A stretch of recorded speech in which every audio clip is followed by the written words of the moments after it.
Que finalmente. Salve, rapaziada, vamos ver aqui. A gente já viu um vídeo, não lancei ainda no canal, mas agora tem o do Planeta Novo que sempre tem muita pesquisa envolvida, tá ligado? O cara faz um bom vídeo, então vamos ver.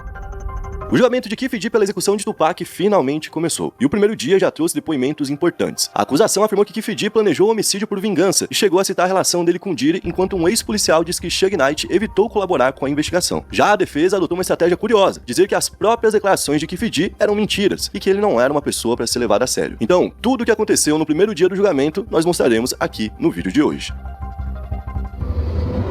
E aí pessoal, beleza? Meu nome é Bruno Fabio, esse daqui é o Planeta Novo, e se você não é inscrito no canal, vai se inscrever agora e deixar o seu like para ajudar a gente. No vídeo de hoje, iremos falar sobre o primeiro dia do julgamento do caso Tupac. Eu tô bem ansioso, inclusive, para isso, porque lá em 2017 nós fizemos o primeiro vídeo sobre o caso Tupac. Naquela época a gente nem tinha uma investigação ainda contra o Keffe D, o que a gente tinha, na verdade, eram os depoimentos que ele dava em entrevistas e coisas do tipo, e a gente incluía no roteiro, ó, tem uma teoria que vem desse cara que fala que ele fez. E eu lembro que nessa época, a nossa sensação era muito assim, pra esse cara tá falando tanto, afirmando tanto, é porque não é, sabe? Sabe aquela velha máxima que quem é não se divulga? O cara que é bandido não fala que é bandido. O cara que vai atirar não mostra a arma, né? Então, tipo, é mais ou menos por aí. O cara que falou que matou é porque a polícia vai investigar e no final, não matou. Era a impressão que a gente tinha. No final das contas, esse cara que já tava preso, não é que ele foi preso por conta disso, passou então a ser investigado e agora a gente vai ter o julgamento 30 anos depois da execução do Tupac. Vale lembrar que o crime aconteceu em setembro de 96 e agora, em setembro de 26, a gente vai ter, de fato, né, a conclusão do caso. Tô aqui com o Lucas Sieca e quero saber qual que é a meta de likes pra um vídeo que é muito importante pro canal também. Salve Bruno Fabio, salve toda a galera que tá assistindo. Eu quero 16 mil likes no vídeo hoje. 16 mil likes pra esse vídeo aqui. E pessoal, a gente vai continuar trazendo dia após dia pra vocês o que aconteceu dentro do julgamento. Nesse primeiro dia, inclusive a gente vai fazer isso, tá? A gente vai meio que avisar, ó,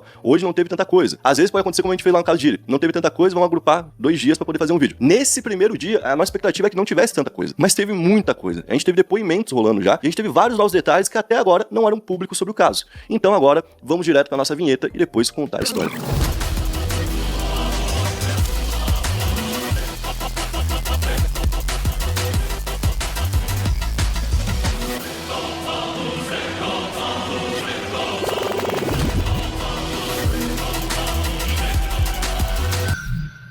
Bom, vamos começar falando da acusação. O procurador-chefe Bino Palau começou sua declaração de abertura reconstruindo os acontecimentos do dia 7 de setembro de 96. E depois, ele já deixou clara qual será a principal tese da promotoria. Duane Davis não apertou o gatilho, mas planejou a retaliação pela agressão que o seu sobrinho sofreu. Segundo Palau, o assassinato foi resultado de uma rivalidade entre gangues de Compton. De um lado, estava a Mob Pyros, que é ligada ao Bloods, inclusive a gente citou no outro vídeo, né? A gente falou sobre a Pyros, que segundo o promotor, inclusive, teria uma ligação com o Suge Knight. Naquela época, o Suge Knight empregava membros da gangue para fazer uma segurança de artistas da Death Row. E ainda, segundo Palau, o Tupac não fazia parte desse grupo, ele não era um gangster, ele ainda chega a falar isso. O Palau fala que o Tupac não é envolvido com nenhuma gangue, né? Mas que ele tinha ligações com a Mob Pyro, certo? Então ele tinha ligação com uma das facções que estavam em guerra naquela época. Do outro lado estavam os Southside Compton Crips, que teriam como um de seus líderes o próprio Keffe D. Agora a gente começa a entender um pouco do porquê o Keffe D cruzou o caminho do Tupac. O Palau descreveu o Keffe D como um traficante de drogas em grande escala, que teria crescido dentro da gangue justamente por conta do faturamento que ele fez. E é dentro dessa rivalidade que a promotoria coloca então o assassinato de Tupac. O Tupac foi morto a tiros então no ataque feito a partir de um Cadillac branco em um ato de vingança, segundo o Palau. E a motivação teria sido o que aconteceu algumas horas antes no MGM Grand, quando Tupac e outros parceiros dele agrediram Orlando Anderson, que era sobrinho do Keffe D e também um membro do Southside Crips. Segundo o promotor, o que ficou com uma raiva visceral do Tupac por conta da agressão. E ele disse ao júri: vocês vão descobrir que quando surgiu a oportunidade de retaliação,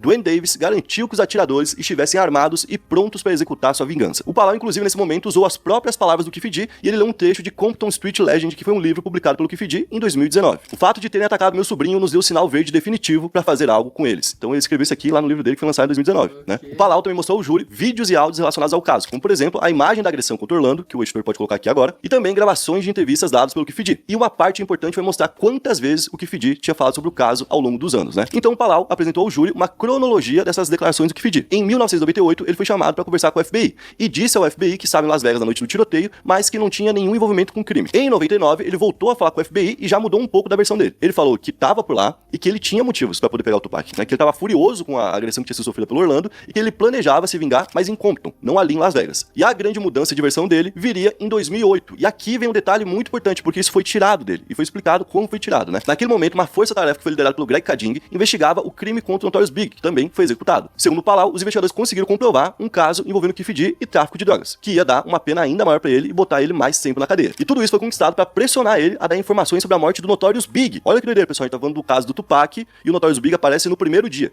Então, quando relacionam os dois casos, não é uma forçação da mídia. É porque, de fato, até pra polícia foi visto como casos correlacionados, né? E a gente tem algumas correlações. Talvez a autoria, quem mandou fazer, a forma como foi feita, não foi tudo através da mesma pessoa, né? Não é o mesmo autor ou algo do tipo. Mas o contexto de época também é muito importante aqui. O contexto da polícia não confiar em quem era do rap, o contexto de quem era do rap não confiar na polícia, sabe? Tipo, as faltas de colaborações da investigação daquela época, e até o fato dos caras irem atrás de um cara que teoricamente teria ligações com o Tupac pra poder descobrir se tinha algo com o Big. Você vê que esse pensamento estava dentro da polícia e da investigação, né? Então o Keith teria dito aos investigadores que não sabia nada sobre o caso do Big, mas que poderia contar sobre o Tupac. Foi então que ele admitiu ter participado da organização do ataque. Como aconteceu então? Ele teria contado que conseguiu uma arma, seguiu o Tupac e entregou a arma a uma outra pessoa, para que essa pessoa atirasse nele. E essa declaração fazia parte de um acordo que permaneceu em segredo durante alguns anos. Então, tipo, teoricamente ele estava protegido do que ele estava falando. Em 2009, o Keith voltou a admitir envolvimento durante uma entrevista que ele fez com a polícia de Las Vegas, ou seja, cada vez mais se colocando dentro do crime. E em 2011, o Greg Kading publicou um livro sobre as investigações das mortes de Pac e Notorious Big. E ele revelou a existência de uma conversa secreta de 2008. Até então, a gente não sabia o que tinha rolado nessa conversa. Quando ele falou sobre essa conversa, o Keith D passou a falar publicamente sobre o caso e cada vez mais, né, se vangloriado do que tinha feito. Em 2017, por exemplo, ele comentou a sua participação no caso em um documentário da Beth, que é uma produtora de TV dos Estados Unidos. Então o cara tava participando do documentário falando como ele participou do crime. Olha que doideira. Em 2019, ele publicou seu próprio livro e deu várias entrevistas. Então já não era mais um segredo, né? Já tinha deixado de ser uma conversa secreta que rolou de um acordo. De 2011 pra frente foi escalonando. Ele começou com uma rádio local, aí ele foi pra uma rádio maior, aí ele foi dar entrevista num documentário, aí ele viu que dava dinheiro, escreveu um livro e monetizou a partir do fato de que ele estava envolvido no caso do Tupac. E isso foi esclarecido então pelo Palau. E o Palau então, com tudo isso, começou a apresentar mais detalhes sobre a versão apresentada por Keith D daquela noite. Segundo o relato, o Keith estava no banco do passageiro do Cadillac branco, que atirou contra o Tupac, e no banco traseiro esquerdo estava DeAndre Smith. E Keith D então teria entregado a arma pra ele, pra que ele atirasse contra o Tupac e contra o Suge Knight. Mas o Smith não fez isso. E o Orlando Anderson então ficou com a arma e ele teria atirado. Vai lembrar que o Orlando Anderson, que aí muita gente pode perguntar, pô, então por que ninguém tá julgando o Orlando Anderson também, né? O Orlando Anderson morreu 2 anos depois do caso. Então, né, não tem muito o que ser feito agora. Logo depois que ele fala sobre esse DeAndre e também fala sobre como o Orlando atirou no Tupac, o Palau afirma que o Diddy também tá envolvido nessa história de alguma forma. Ele fala que o Diddy naquela época comandava Bad Boy, que era uma gravadora de Nova York, que tava em rixa com a Death Row Records, e que ele tinha ligações com o Keith D nos anos 90, basicamente por conta do mesmo motivo que o Suge Knight. Ele era de um outro lugar, mais distante ainda, ele era literalmente da outra costa, e quando ele ia pra lá, ele sabia que tanto ele quanto o Notorious Big eram um alvo, tanto que a gente viu o que aconteceu com o Notorious Big. Então ele sempre contratava o serviço de segurança do Keith D, e ele tinha o contato do Keith D antes do crime. Tanto é que o próprio Keith D, em algum momento, já colocou o Diddy dentro dessa cena do crime, falando que ele ligou pro Keith D enquanto ele estava no carro esperando pra fazer o ataque contra o Tupac. Então agora a gente vai ter o depoimento do Keith D, que provavelmente ele vai ser perguntado sobre isso, e o depoimento do próprio Diddy, que deve acontecer, onde ele pode, né, ficar em silêncio, pode se negar a responder, mas onde ele pode também querer dar um parecer e mostrar que ele não tem nada a ver com isso. Bom, depois que a gente teve tudo isso do Palau, tudo isso que veio da acusação, a gente teve então o posicionamento da defesa. Aí quem pegou a palavra foi o advogado Michael Sanfit, que é o advogado de defesa que representa o Keith D. E ele começou sua declaração dizendo ao júri que o trabalho do júri era separar o que era fato de ficção. E logo ele levantou uma pergunta: se o Keith D admitiu o envolvimento no crime do Tupac em 2008 e 2009, por que ele só foi indiciado em 2023? Ele falou o seguinte: Keith D nunca foi acusado de nada do que disse durante esse período, e isso porque eles sabiam que ele estava mentindo. Ele também perguntou: que fatos você tem para sustentar qualquer afirmação feita por Keith D em suas entrevistas ou no seu livro? Então é uma pergunta bem válida, inclusive, tá ligado? O quanto eles estão respaldados com essa história. O grande respaldo dessa história é o vídeo pouco antes do Tupac entrar no evento e sair e tomar os tiros, né? Do Tupac saindo na mão com o Orlando Anderson. O fato do Orlando Anderson ser um membro do Suicide Crips também é um outro ponto, né? O cara pertencia a um grupo que poderia matar alguém, certo? É, ele é sobrinho do homem, né, também. E os caras estavam em guerra com um grupo que era o grupo que fazia a proteção pro Suge Knight. Pô. É, mas evidência forte, né? Não é como se fosse somente a partir do livro do cara, não é como o cara pegou do nada, escreveu alguma coisa, a polícia acreditou e falou, vamos julgar esse cara, né? Já tinham vários indícios de que o Orlando Anderson era o cara, sempre foi esse o grande nome, né? Aí tem quem poderia ter mandado o Orlando Anderson fazer isso. Muita gente fala que o Orlando Anderson não tava de bobeira naquele lugar. Entendi, já tava ali já pra criar uma armadilha, talvez. E já tinha um papo de um roubo de uma corrente que tinha rolado de um lado contra o outro, de uma gangue contra a outra. Então, tipo assim, ele já tava em briga. Teoricamente, o Orlando Anderson tava ali pra realmente sair na mão, pra realmente fazer merda. E aí ele apanhou e recebeu o motivo que precisava pra poder mandar matar. Se eu quero matar um cara, mas eu preciso de um ok, talvez é uma forma direta eu conseguir isso. Mas por que o Orlando Anderson queria matar? Era puramente pela rivalidade? Isso a gente vai conseguir entender melhor a partir da fala do Keith D. Tudo bem que ele tá instruído por um advogado, tudo bem que ele vai evitar falar coisas que podem incriminar ele, mas a gente vai ter uma promotoria que vai pressionar ele. E que também vai trazer muitas testemunhas. A gente vai ter 40 testemunhas durante todo esse julgamento. Então, tipo, muita gente vai falar. E segundo a defesa, então, não existe evidência de que o Keith D tava no carro ou sequer na cidade no dia que aconteceu o crime. Além disso, o Sanfit fez críticas ali ao detetive daquela época, o Clifford Mogg, que hoje está aposentado, falando que o trabalho dele foi parcial, negligente e incompleto. Ele afirmou que o Mogg não produziu um relatório policial oficial durante os anos que trabalhou no caso e delegou parte do trabalho para outros investigadores e não verificou adequadamente teorias alternativas. Ele falou o seguinte: o que vocês vão descobrir ao analisar todas as evidências é que o trabalho dele foi tendencioso, negligente e incompleto. Que a gente também concorda porque foi de fato, né? Não teve uma investigação, tanto é que esse caso, no final, pode desembicar na polícia se ferrando, né? Concluindo que a polícia polícia de alguma forma falhou. E tá ficando cada vez mais claro que a polícia podia ter resolvido já naquela época, né? E no final, o advogado do Kifidi usou uma estratégia um pouco polêmica, porque ele começou a atacar a credibilidade do Kifidi. Olha isso, esse cara não tem credibilidade. Esse cara só fala bobagem. Inclusive tinha, tipo, escrito num telão, bobagem. E fica falando, esse cara fazia isso, esse cara falava isso, esse cara aqui não tem como levar a sério. Tá ligado? Tipo assim... Era um personagem. É tipo isso, esse cara é conhecido por fazer merda. Tá ligado? Então, tipo, ele tentou de alguma forma diminuir a importância do que o Kifidi fala, porque obviamente faz parte da estratégia de defesa deles. E depois das declarações iniciais, começaram então os depoimentos das primeiras testemunhas. Começando com Gary Dale. A primeira testemunha chamada pela acusação foi Gary Dale, que é um ex-policial. Ele contou que naquela noite, ele e o parceiro dele abordaram a BMW que tava ali o Tupac e o Suge Knight, porque o carro não tinha a placa traseira. Então foi basicamente por isso. Segundo o Dale, tanto o Tupac quanto o Suge explicaram que tinham feito aquilo pra poder gravar um vídeo, e a interação entre a polícia e o Tupac foi cordial e nada levantou nenhuma suspeita. Pouco tempo depois, coincidentemente, o Dale tava dentro da ambulância que levou o Tupac ao hospital. E aqui vem um fato curioso, né, que ele traz. Ele disse que tentou convencer o Tupac a identificar os responsáveis pelo ataque, mas a resposta do Tupac foi algo como: não, nós cuidaremos disso. Aura, né? Aura mais ego.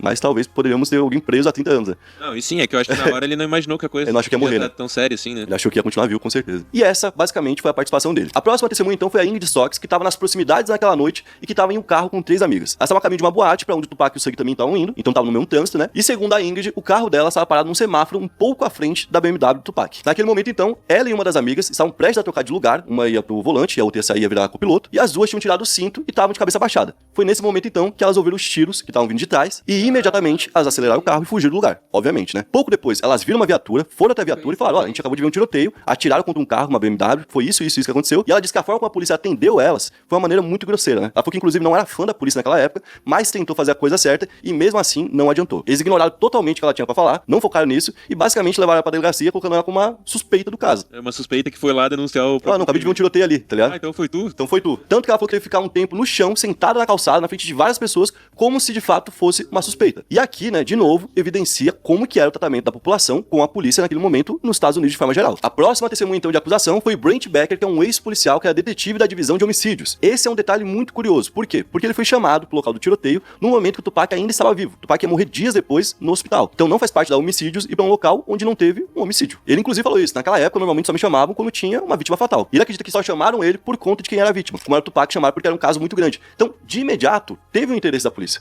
Olha que doideira. Por isso, vai investigar, porque isso pode acabar num caso grande de homicídio. E foi o que aconteceu. Por que a gente não tem, então, resultado do que foi pego naquele dia? A gente não tem nada. Basicamente, não tem nada. Tá? Evaporou, né? O que existe é o boca a boca da rua. É basicamente isso, tá? Outra parte do depoimento dele envolveu o Suge Knight. Por quê? Porque como ele entrou na investigação, ele passou a querer entrevistar quem estava envolvido. Só que ele falou que ele não conseguiu ouvir o cara, mesmo o cara baleado e no hospital. Ele ia lá todo dia e o cara se negava a falar com ele. Depois disso, ele foi embora, lá pra Los Angeles, que era onde ele morava, outro estado, né? Não é nem tão perto assim. E o Becker falou que foi mais de 10 vezes atrás dele e de outras pessoas que moravam em Los Angeles, mas ninguém nunca dava ouvido pra ele. Ninguém atendia ele. Então, de novo, mostrando como é difícil da polícia investigar, né? E o fato da polícia não ter o interesse em investigar. E bom, como ele tava no carro, ele foi obrigado, a algum momento ali, ele depor sobre o caso, né? E quando ele foi fazer isso, ele levou 3 advogados e basicamente não falou nada. Ele só ficava quieto ou então respondia que não sabia de nada. Ah, qual foi o cara que atirou? Não sei. Qual que era a cor? Não sei. Você viu que ele tava atirando? Não sei. Quantos caras eram? Não sei. Então, tipo, ele não colaborou em nada. E tinha meio que esse código de conduta dos caras do rap não divulgarem nada pra polícia, né? Não ajudar a polícia a prender uma outra pessoa. Mas, tem um detalhe muito curioso aqui que é uma percepção do Becker, inclusive. Nesse caso, era um cara que tinha tentado matar o Suge Knight. Você entende? Tipo, o Tupac também falou isso, né? Não, nós resolvemos isso. E era um cara que tinha tentado matar ele. Então, ou esses caras levavam esse código até o último minuto, até a morte mesmo, tá? Porque foi o caso do Tupac, ou então o cara tava agindo de uma forma meio suspeita. Porque, opa, um inimigo meu tenta me matar. Eu olho a lata dele, eu vejo o que aconteceu. Sei que a mídia tá em cima e que de uma forma ou de outra essa história vai vazar, né? Eu vou lá e coloco o cara na cadeia, pô. É, mas não sei se esse cara pensava assim, né? Isso que é foda. O cara quer ele. Só que o Becker em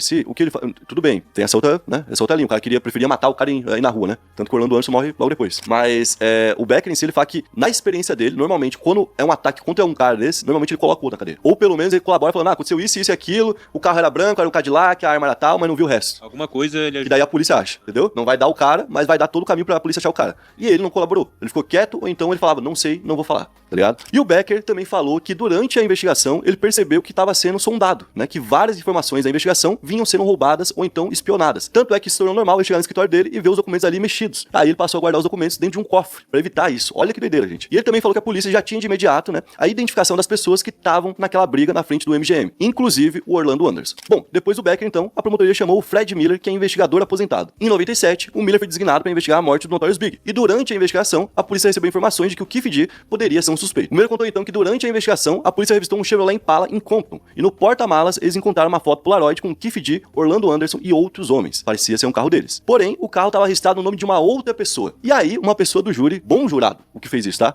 Ele perguntou o seguinte: Sr. Miller, por que vocês não foram entrevistar essa pessoa? Não é que o carro tava no nome. O carro batia com a descrição que tinha no caso do Notorious Big, porque no caso do Notorious Big tinha uma descrição. O carro batia com a descrição ali feita, tinha uma foto de pessoas que você tinha informação de que era, né, suspeita, por que você não foi atrás? Aí falou, bom, realmente, né, a gente deve ter ido atrás, mas eu não lembro. Pô, inacreditável isso aqui, não tem como, tá ligado? Ele meio que reagiu assim, não, realmente, tipo assim, como é que a gente não foi atrás? Não, a gente deve ter ido atrás, né, mas eu não lembro, eu não lembro se a gente foi atrás. O cara não lembra, não tem esse registro que deveria ter, né? Tipo, exato, não precisa lembrar, tem que ter um registro. Tem que ter um registro, pô, exato. Vamos pegando o depoimento desse cara aqui, esse testemunho, não, o carro era dela, papapá, falou tal coisa, e não tem, tá?